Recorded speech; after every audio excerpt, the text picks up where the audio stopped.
Hello बच्चों, so let's read this question. It says crystal field stabilization energy for high spin D4 octahedral complex is, so यहाँ पे 4 option अपने को given है. So first of all यहाँ पे use होने वाले हम लोग फंडामेंटल की कॉन्सेप्ट के बारे में बात करते हैं. देखना यहाँ पे जो की कॉन्सेप्ट लगेंगे उसके बारे में डिस्कशन करते हैं. So एक बात देखो, हमें CFSE की वैल्यू निकालनी. अब हमें पता होना चाहिए कि CFSE की वैल्यू कैसे निकालते हैं. तो यहाँ पे D4 हाई स्पिन है, तो एक तो हाई स्पिन लो स्पिन क्या होता है वो आइडिया होना चाहिए. वो तो एक अलग बात होगी, लेकिन सबसे पहले जो डी सबसेल है उसमें 5 ऑर्बिटल रहते हैं. ठीक है, डी सबसेल में कितने ऑर्बिटल रहते हैं? 5 ऑर्बिटल. 1 2 3 4 5 ऑर्बिटल रह गए. अब 5 ऑर्बिटल से ये स्प्लिट करता है. ठीक है, CFSE जब हमें देखना तो इसकी स्प्लिटिंग हमें पता होनी चाहिए. अब स्प्लिट ये कैसे करता है? तो यहाँ पे हमारे पास 2 डी ऑर्बिटल तो यहाँ पे हायर एनर्जी में चले जाते हैं, और जो 3 डी ऑर्बिटल होते हैं वो हमारे पास लोअर एनर्जी में आते हैं. तो ये यहाँ पे लोअर एनर्जी में आ गए.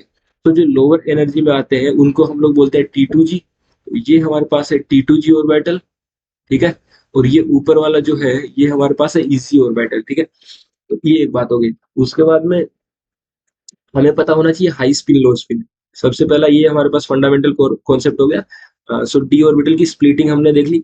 दूसरी बात हमें पता होना चाहिए हाई स्पिन लो स्पिन. तो हाई स्पिन में हमारे पास क्या होता है?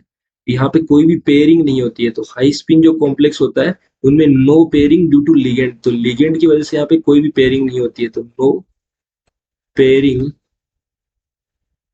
Due to ligand. लिगेंड की वजह से कोई भी पेयरिंग नहीं होती है. ठीक है, ये एक बात होगी. अब देखो हमारे पास जो CFSE का फॉर्मूला है उसके बारे में बात करते हैं कि CFSE निकालते कैसे हैं. तो CFSE सपोज करो मेरे पास जो T2G ऑर्बिटल है उसमें कुछ n into N number of T2G में जो जितने भी इलेक्ट्रॉन है वो हम लोग लिख देंगे.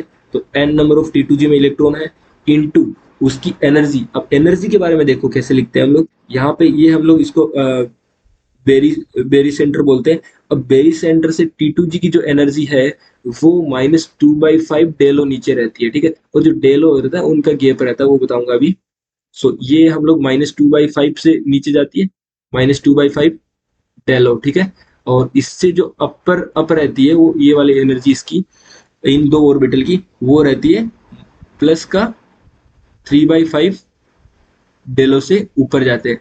अब डेलो क्या है? डेलो है इन दोनों के जो ऑर्बिटल है, ये दोनों के स्प्लिटिंग के बीच का एनर्जी गैप.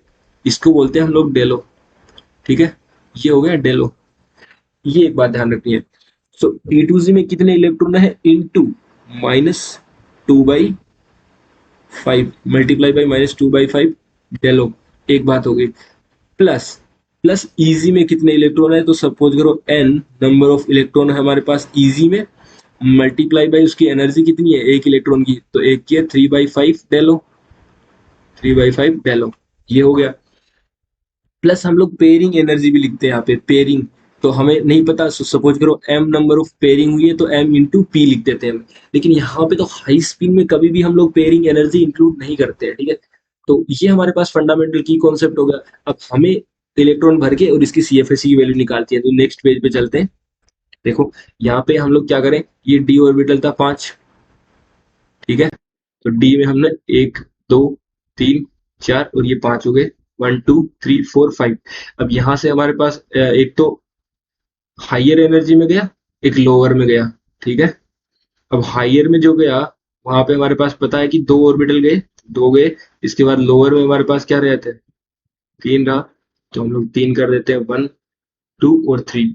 और ये रहा. अब हमें D4 सिस्टम चाहिए. D4 का मतलब एक इलेक्ट्रॉन इसमें भरा, दूसरा इसमें भरा, तीसरा इसमें भरा, और हाई स्पिन के लिए हम चौथा ऊपर वाले में भरेंगे.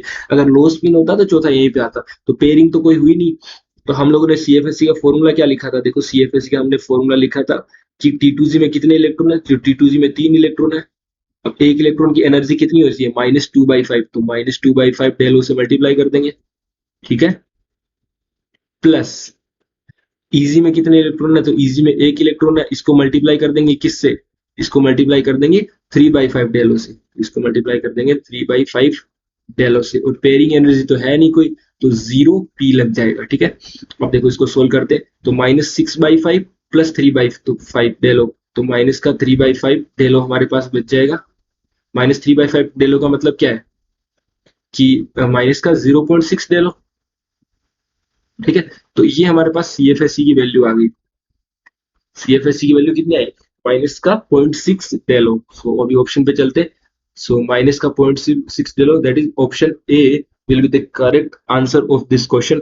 I hope you all will understood it very well. Thank you very much. All the best.